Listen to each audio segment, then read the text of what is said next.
주의 손 날 붙드시네. 영원한 피난처 되시네. 할렐루야. 네, 어떻게 떡들 맛있게 드셨습니까? 네, 저도 떡을 참 맛있게 먹었습니다. 떡 드신 분들 뭐 하셔야 되는 거죠? 떡값 하셔야 되는 거죠? 네, 떡값은 꼭 하셔야 됩니다. 하나라도 드셨어도, 고물이라도 드셨어도 꼭 떡값 하셔야 됩니다. 우리 문기지 권사님, 우리 사랑하는 따님, 임신하셔서 하나님께서 귀한 새 생명을 주셨습니다. 그 가정 가운데 하나님의 은혜가 함께하기를, 떡 먹으신 분들, 떡국물 먹으신 분들, 그냥 옆에서 지켜보시기만 한 분들도 함께 기도해 주시고요. 또한 사랑하는 자녀를 위해서도 기도해 주셔서 정말 그 가정 가운데 슬픔이 거둬지고 하나님께 주시는 기쁨과 감사와 은혜가 차고 넘쳐날 수 있기를 다시 한번 간절히 축복합니다. 아멘. 그리고 이것은 여담이지만 우리 이삼순 집사님, 우리 귀한 따님도 지금 새 생명을 잉태하고 있다고 합니다. 참 좋은 소식이죠. 또한 그 가정에도 하나님의 은혜의 손길이 함께하기를 함께 기도해 주시면 감사하겠습니다. 오늘 시편 142편은 왠지 낯이 익지 않습니까? 바로 오전 우리가 주일 예배 때 교동문으로 함께 읽었던 하나님의 귀한 말씀이었죠. 그런데 이 시편 142편의 배경이 바로 다윗이 아둘람 지역에 있는 굴에 있을 때 한마디로 숨어 지낼 때 지었던 시편이라는 것을 기억하시면서 오늘 말씀을 들으신다라면 그 은혜가 훨씬 더 크실 것입니다. 그리고 내가 농번기철이라 너무 바빠서 말씀을 볼 수 없다. 괜찮습니다. 오늘 시편 142편 오늘 말씀 잘 들으시고 이 말씀만이라도 한 주 동안 되뇌이고 또 되뇌이심을 통해서 하나님께 주신 은혜로 한 주간도 살아갈 수 있는 저와 여러분이 되었으면 참 좋겠다라는 생각이 듭니다. 오늘 다윗은 희망이라고는 전혀 보이지 않는 깊은 절망의 굴 속에 그렇게 웅크리고 있습니다. 한번 상상해 보십시오. 굴 밖으로 나가면 언제 모를 자신의 생명을 호시탐탐 노리고 있는 사람들이 있습니다. 그래서 굴 밖에 나갈 수도 없습니다. 어두컴컴한 그 굴 속에서 다윗은 어떤 생각을 했을까요? 저와 여러분이라면 어떤 생각을 하면서 그 굴 속에서 버티겠습니까? 괜찮아질 거야. 하나님께서는 언젠간 도와주시겠지 라는 그 믿음으로 살아간다라면 참 복된 삶이지만 아이고 내 인생 왜 이래? 왜 이 모양 이 꼴이야? 왜 내 삶은 그냥 캄캄해? 죽겠다 죽어. 정말 죽고 싶다 라고 생각한다라면 오늘 다윗의 고백을 통해서 그 마음이 바꿔지는 역사가 있기를 소망합니다. 오늘 다윗은 그 깊은 절망의 굴 속에서 그도 사람이지 않습니까? 그도 사람입니다. 마지막 남은 힘을 쥐어짜서 정말 있는 믿음 없는 믿음 다 쥐어짜내서 하나님께 자신의 고통을 호소하고 있습니다. 그리고 하나님만을 바라보면서 하나님께 구원을 갈망하고 있습니다. 이때 다윗은 핍박하는 자, 자신의 친구들도 아닙니다. 핍박하는 자들에게 철저하게 둘러싸여져 있습니다. 그를 돌봐주거나 관심을 가져주는 사람도 아무도 없었습니다. 그 많던 사람들은 아무도 없고 어디를 봐도 희망이라고는 보이지 않는 그저 깊은 절망의 굴 속에서 그렇게 다윗은 그래도 희망의 불씨를 꺼뜨리지 않고 믿음으로 하나님 앞에 한 걸음 한 걸음 나아가고 있습니다. 이런 다윗의 간절함이 오늘 1절 말씀을 통해서 우리는 잘 엿볼 수 있습니다. 내가 소리내어 여호와께 부르짖으며 소리내어 여호와께 간구하는도다. 아멘. 여기서 소리내어라고 하고 있지만 울부짖음이겠죠. 절규겠죠. 부르짖음이겠죠. 왜 내가 이렇게 살아야 합니까? 주님, 왜 나는 이런 삶을 살아야겠습니까? 원망이 섞인 울부짖음일 수도 있고 희망의 또한 울부짖음일 수도 있고 절규요 부르짖음이 바로 이 소리내어라는 단어 속에 고스란히 담겨 있다는 것입니다. 그는 그 어둡고 절망적인 상황 속에서도 그래도 희망은 여전히 가지고 있습니다. 그래서 하나님께 부르짖을 수 있었고 하나님께 도우심을 구할 수 있었습니다.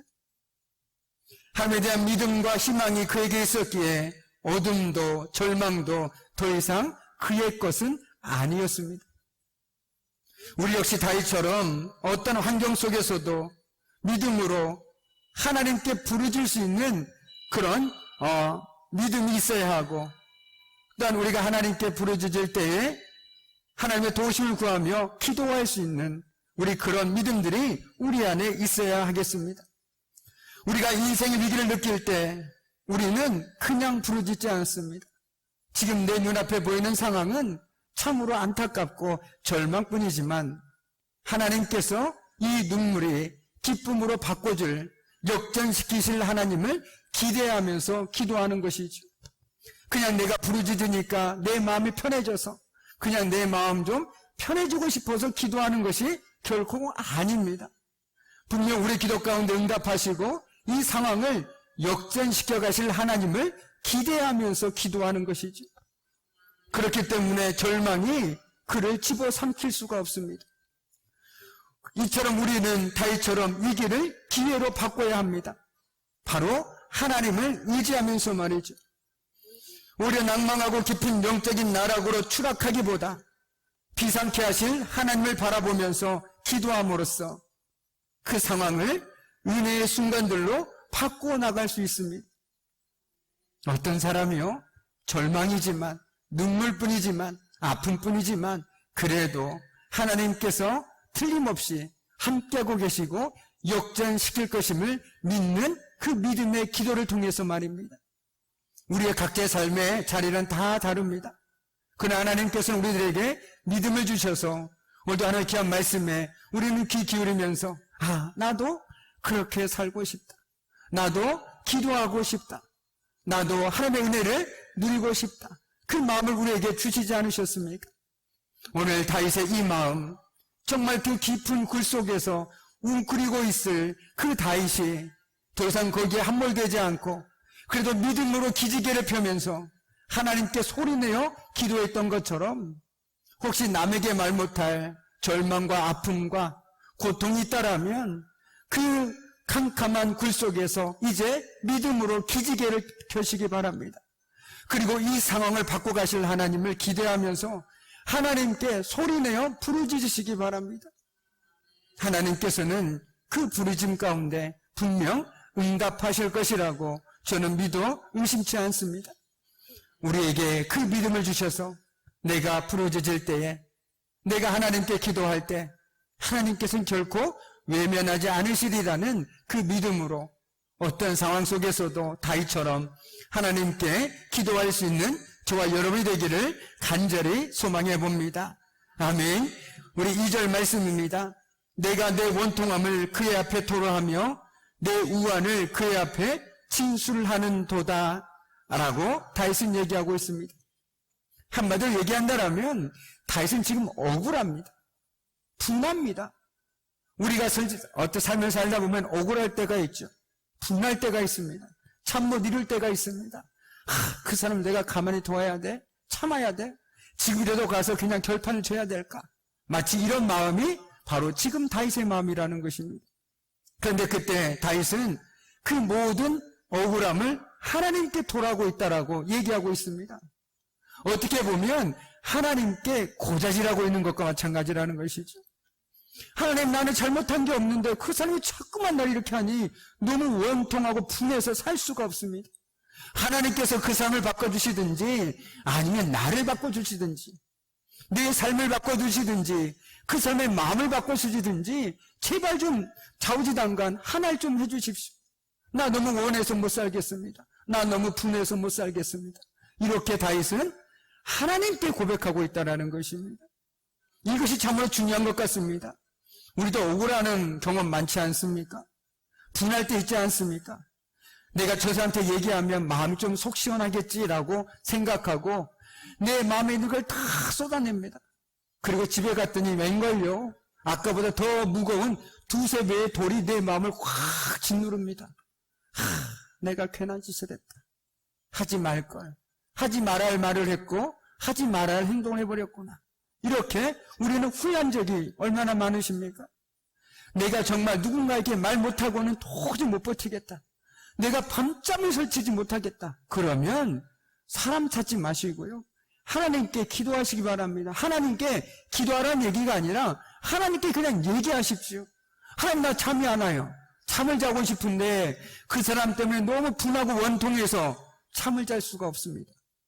나에게 잠 주시든지 아니면 이 마음을 좀 하나님 가져가시든지 좀 어떻게 해주십시오. 이것이 바로 믿음의 사람들이 누릴 수 있는 은혜 아니겠습니까? 저도 가끔 잠을 자다 보면 뜻하지 않게 잠을 깰 때가 있습니다. 그리고 잠이 한참 동안 들지 않을 때가 있습니다. 그때 제가 뭘 할까요? 기도합니다.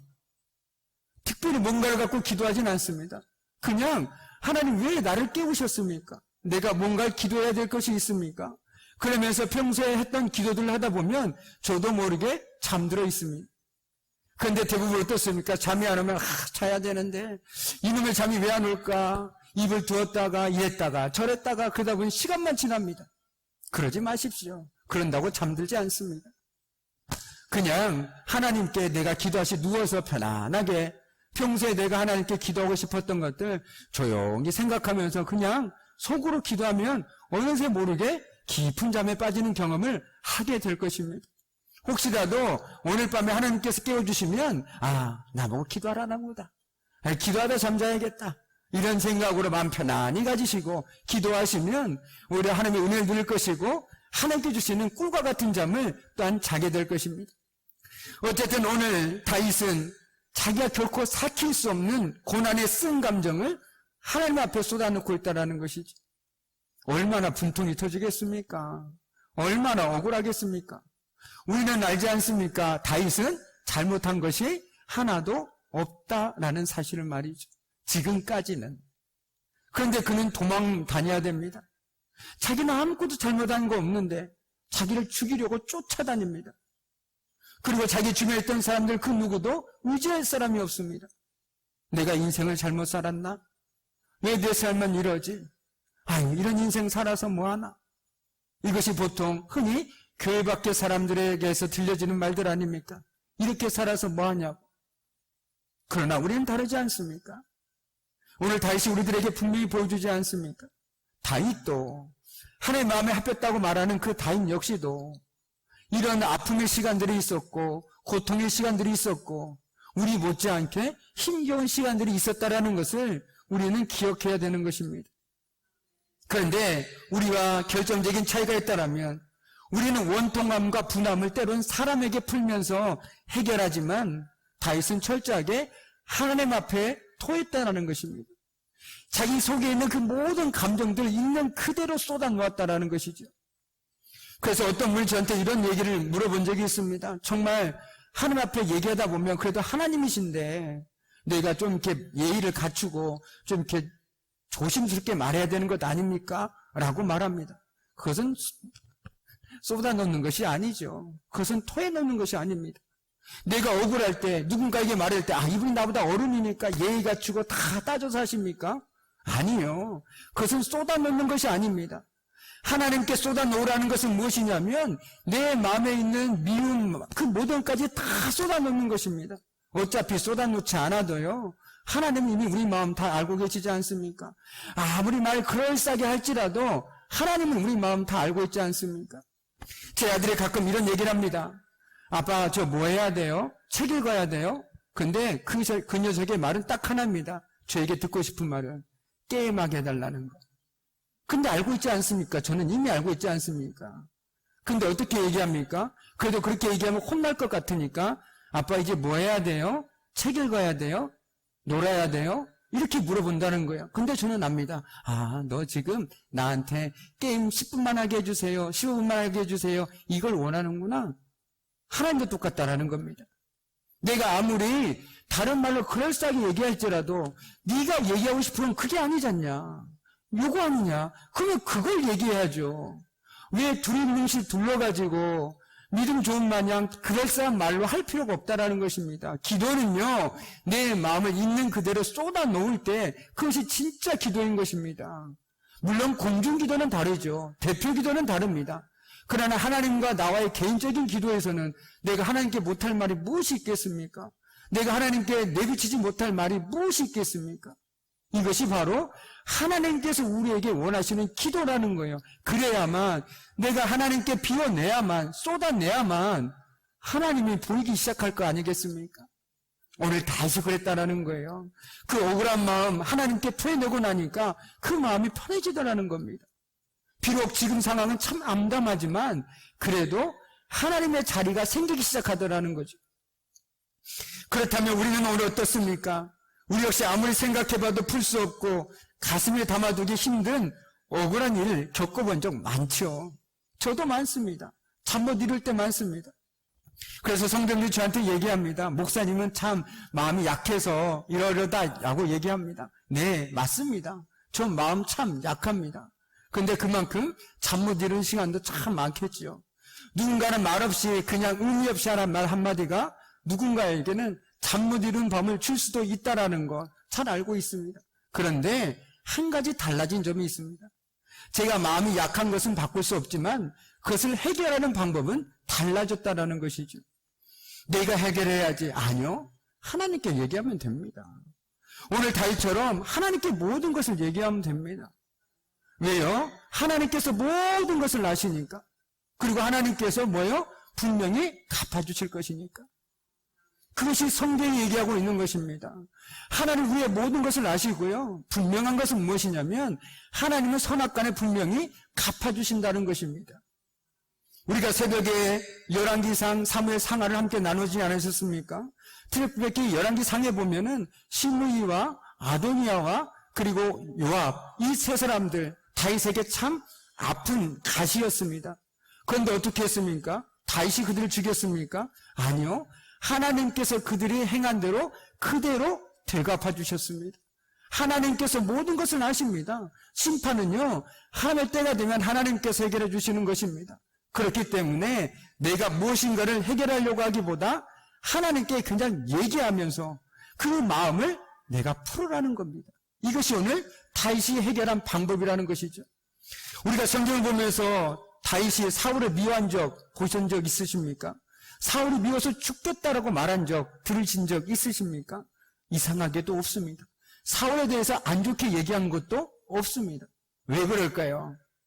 모르겠습니다. 그런데 저는 오늘 말씀에서 그 실마리를 찾았습니다. 바로 그는 이미 다 쏟아냈습니다. 하나님께 미운 마음만으로도 다 쏟아냈습니다. 그러니 그 안엔 더 이상 미워하는 마음이 있을 수가 없는 것이죠. 내가 미워한 마음을 쏟아내면 쏟아낼수록 들어오는 것은 오히려 긍휼한 마음입니다. 저 사람도 참 안타깝다. 그래서 오히려 미워한 마음이 아니라 긍휼한 마음이 들어오게 된다는 것이죠. 다윗이 사울을 미워하지 않을 수 있던 마음은 그가 성품이 좋아서가 아니라 이처럼 하나님께 끊임없이 자기의 마음들을 쏟아냈기 때문에 그렇습니다. 저와 여러분 역시도 혹시 미운 사람 있으십니까? 혹시 제가 미우십니까? 그럼 하나님께 쏟아놓으십시오. 그럴 때 오히려 그 미워했던 마음보다 더 큰 긍휼한 마음이 우리에게 들어올 것입니다. 그리고 내가 미워했던 그 사람을 위해서 더 기도하게 될 것입니다. 하나님 저 사람도 하나님께서 자녀 삼아주지 않으셨습니까? 하나님께서 부르시지 않으셨습니까? 그리고 함께 가족으로 묶어주지 않으셨습니까? 하나님 내가 저 사람을 긍휼히 여길 수 있는 마음, 저 사람도 하나님의 은혜를 누리며 살아갈 수 있는 그 삶을 살아갈 수 있도록 하나님께 도와달라고 기도할 수 있지 않겠습니까? 미워하면요 자기만 손해입니다. 잠 못 자죠. 미워해서 마음 아프죠. 속상하죠. 얼마나 자기만 손해입니까? 손해되는 인생 그만 사시고 내 마음에 누군가 미운다면 그냥 하나님께 얘기하십시오. 사람한테는 얘기하지 마십시오. 좋은 얘기는 해도 괜찮습니다. 그러나 미워하는 얘기는 우리 하지 말기로 해요. 한 주 동안만이라도. 정말 내가 누가 미워한 사람 얘기하고 싶다. 조용히 골방으로 가십시오. 근데 좋은 얘기는 많은 사람에게 얘기해도 괜찮습니다. 그러나 누구에게 미워하는 말, 비방 이런 말들은 그냥 조용히 혼자 삼키셨다가 하나님 앞에서 쏟아놓을 때 정말 내 삶을 통해서 오히려 그 사람이 더 세워지는 것들을 경험할 수 있지 않겠습니까? 내가 누구에게 험담한다고 해서 그 사람이 바뀌던가요? 안 바뀝니다. 오히려 사이만 틀어집니다. 이 틈만 더 벌어집니다. 우리 한 주 동안 오늘 다윗처럼 나에게 억울한 일, 분통 터지는 일, 잠못 이룬 일이 있거든. 사람 찾지 말고 하나님께 있는 그대로 거짓 없이 쏟아내으시기 바랍니다. 그래서 오히려 하나님께서 채워주시는 그 놀라운 새로운 마음들, 긍휼한 마음들로 은혜를 드릴 수 있는 저와 여러분이 되기를 간절히 소망합니다. 아멘. 우리 3절 말씀 함께 읽겠습니다. 3절 말씀입니다. 내 영이 내 속에서 상할 때에도 주께서 내 길을 아셨나이다. 내가 가는 길에 그들이 나를 잡으려고 올무를 숨겼나이다. 아멘. 오늘 다윗은 주변의 상황으로 인해서 몹시도 눌리고 고통스러워하는 모습입니다. 고통과 슬픔과 탄식으로 인해서 그의 마음은 이미 어둠으로 덮여 있습니다. 그럼에도 그는 이렇게 얘기하지 않습니까? 하나님께서 자신의 길을 알고 계신다라고 말입니다. 하나님께서 저와 여러분이 가야 할 길을 알고 계십니다. 모든 상황에도 절망스러워도 절망하지 않을 수 있는 일은 바로 내가 가야 할 길을 알고 계시는 그분께서 나를 인도하고 계시기 때문입니다. 그래서 다윗을 잡으려는 사람들이 다윗에 가는 길에 올무를 놓았지만 그는 결코 올무에 걸리지 않았습니다. 하나님께서 다윗이 어디로 가야 하는지 너무나도 잘 알고 계셨고 그분이 다윗을 친히 인도해 가고 계셨기 때문에 아무리 올무를 놓아도 걸릴 수가 없었습니다. 성경은 분명하게 말씀합니다. 공포와 슬픔과 절망으로 어쩔 줄 몰라 하는 순간에도 하나님께서는 우리와 함께 하신다라고 말이죠. 그리고 우리가 가야 할 길과 모든 어려움으로부터 벗어날 수 있는 평안의 길로 우리를 인도하십니다. 지금 사방이 막힌 것처럼 암담한 고난 가운데 있더라도 삶이 깊은 수렁에 빠져드는 것처럼 절망으로 가득할지라도 삶의 우환과 고난이 거듭되더라도 용기를 내고 힘을 낼 수 있는 이유는 우리 길을 인도하시는 하나님께서 함께 하시고 내 길을 지금도 여전히 인도하고 계시기 때문입니다. 마치 처음 가는 길을 어머님이 아버님이 손을 꼭 잡고 아이를 데려가는 것처럼 하나님께서 우리 손을 꼭 잡고 너는 이 길이 처음이지만 나는 네가 어디로 가야 하는지 너무 잘 알고 있다. 그러면서 손을 꼭 잡고 간다라면 두려워할 이유가 없지 않겠습니까? 그리고 우리가 늘 얘기하는 것처럼 부모님이 자녀들보다 앞서가면서 다 방향을 다 치워주고 따라와 라고 했을 때 자녀들이 두려워하면서 따라가나요? 콧노래 부르면서 따라가지 않습니까? 마찬가지라는 것입니다. 하나님께서는 항상 우리보다 앞서 행하시면서 우리의 모든 것들, 때로는 아픔도 있지만 모든 장애물들을 제거해 주시고 너는 나만 따라오라 라고 말씀하고 계시다라는 사실, 그 사실을 기억할 때 우리는 오늘도 힘내어 살아갈 수 있습니다. 우리의 길을 잘 아신 하나님께서 지금도 우리 오른쪽에서 능력의 손으로 붙들고 계시기 때문입니다. 그런데 정말 중요한 것은 오늘 6절 말씀입니다. 나의 부르짖음을 들으소서. 나는 심히 비천하니이다. 나를 핍박하는 자들에게서 나를 건지소서. 그들은 나보다 강하니이다 라고 말입니다. 오늘 다윗은 자신이 심히 비천하다라고 고백합니다. 이 고백은 그애가 처한 처지와 깊은 관련이 있습니다. 그는 사울의 칼을 피해서 굴을 전전하면서 생명을 연명해야 하는 처지에서 이제 이런 자신의 억울함과 원통함을 풀어주고 대적으로부터 자신을 구해주실 것을 간구하고 있습니다. 그런데 다윗은 그 인생 동안 한 번도 하나님 앞에서 자신의 모습이 이처럼 비천한 자리에 놓여 있음을 잊어본 적이 없는 사람이었습니다. 그렇게 그는 날마다 하나님 앞에 나와 그분의 도우심과 긍휼을 구할 수 있었습니다. 실제로 성경에서는 하나님을 믿고 의지할 때는 약한 데서 강해지기도 하고 함정에서 건짐을 받기도 합니다. 또 하나님을 믿고 의지해서 사방으로 둘러싸인 궁지에서도 새로운 길이 열리고 넘어져도 다시 일어나는 경우가 한두 번이 아니죠. 사도 바울이 약한 데서 오히려 강하다고 고백할 수 있었던 것은 바로 하나님을 믿고 의지했기 때문입니다. 우리 역시 이 사실을 깨닫는 데서부터 우리의 신앙이 시작됨을 알아야 합니다. 이것을 깨닫게 될 때 나 역시 참으로 비천한 자임을 깨닫게 될 때 어떤 순간 속에서도 자만하거나 교만하지 않고 겸손히 하나님의 은혜를 구할 수 있습니다. 그러므로 하나님 앞에 우리 자신이 얼마나 비천한 존재인지를 잊지 말아야 한다는 것이죠. 우리는 늘 하나님의 은혜를 얘기합니다. 하나님의 은혜라고. 참 귀한 믿음의 고백입니다. 그런데 그것만큼 중요한 것이 무엇이냐면 그 은혜를 이 가슴 속에 새기고 살아가는 것입니다. 내가 하나님의 은혜를 가슴에 새기고 살아가는 한 어떤 상황 속에서도 하나님을 외면하거나 하나님을 떠날 수가 없는 것이겠죠.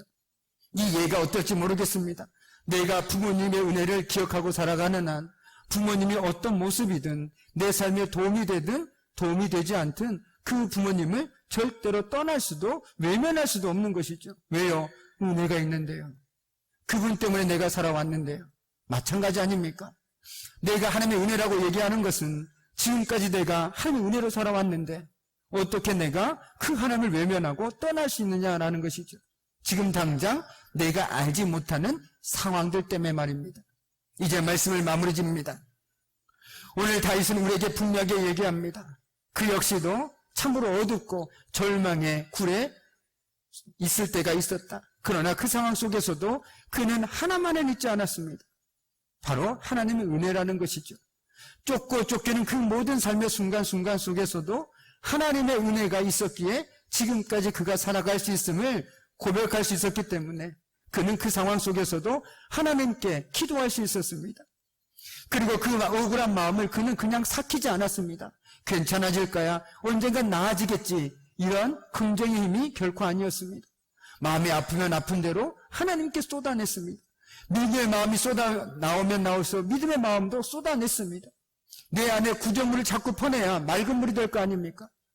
우리가 물도 마찬가지 아닙니까? 흙탕물에다 새물을 계속 집어넣어야 그 물이 하얗게 맑은 물로 변화되는 것 아니겠습니까? 마찬가지로 내 안에 미운 감정 같은 이 감정들을 자꾸만 하나님 앞에 쏟아내야 내 안에 새로운 마음들이 들어올 것 아니겠습니까? 우리 한 주간 오늘 이 다윗의 마음처럼 모르겠습니다. 나는 다윗보다 더 힘든 삶을 살아가고 있습니다. 라고 얘기하시는 분도 있으실 것입니다. 그러나 중요한 건 이때 다윗이 어떻게 살았는지를 기억하면서 비록 내 삶은 여전히 나아지지 않고 힘들지만 그래도 두 팔 벌려서 내 삶을 바꿔가실 하나님을 기대하고 여전히 지금도 함께 하시면서 내 걸음걸음 인도하신 그 하나님을 의지함으로 그 하나님께 내 모든 마음과 내 소원을 쏟아넣고 살아감을 통해서 한 주간 그 어느 날보다 하나님께서 주시는 은혜로 살아가는 저와 여러분이 되기를 주님의 이름으로 간절히 축복합니다. 아멘. 기도하겠습니다. 참으로 고마우신 아버지 하나님, 오늘도 귀한 다윗의 믿음의 고백을 통해서 우리가 이 땅 가운데 믿음으로 살아간다는 것이 어떤 것인지 다시 한번 생각하게 하심에 감사를 드립니다. 다윗은 절망의 굴에 갇혀 있으면서도 늘 하나님을 의지하였고 하나님께 기도할 수 있었습니다. 그가 그렇게 할 수 있었던 것은 바로 하나님의 은혜를 가슴에 새기고 살아갔기 때문입니다. 주님, 하나님께서는 우리에게도 크고 작은 은혜들을 베풀어 주셨습니다. 우리가 그 크고 작은 은혜들을 늘 가슴에 새기고 살아감을 통해서 어떤 상황들 속에서도 하나님 먼저 가장 먼저 찾게 해주시고 우리의 모든 감정들을 주님 앞에 쏟아놓고 살아감을 통해서 언제나 믿음으로 주님 앞에 서서 살아갈 수 있는 복된 삶 살아갈 수 있도록 주님 도와주옵소서. 감사드리오며 예수님의 이름으로 간절히 기도드립니다. 아멘. 이제는 우리 주 예수 그리스도의 은혜와 아버지 하나님의 말할 수 없는 사랑하심과 성령의 사귐과 임재와 다스리심이 모든 것이 주님의 은혜임을 고백하고 또한 그 은혜를 가슴에 새기고 살아가기를 결단하는 사랑하는 성도들의 삶과 그들의 가정과 일터와 사업장 위에 그리고 사랑하는 자녀들 위에 이제부터 영원토록 함께 하시기를 간절히 축원하옵나이다. 아멘. 내가 누려왔던 모든 것들이 내가 지나왔던 모든 시간이 내가 걸어왔던 모든 순간이 당연한 것 아니라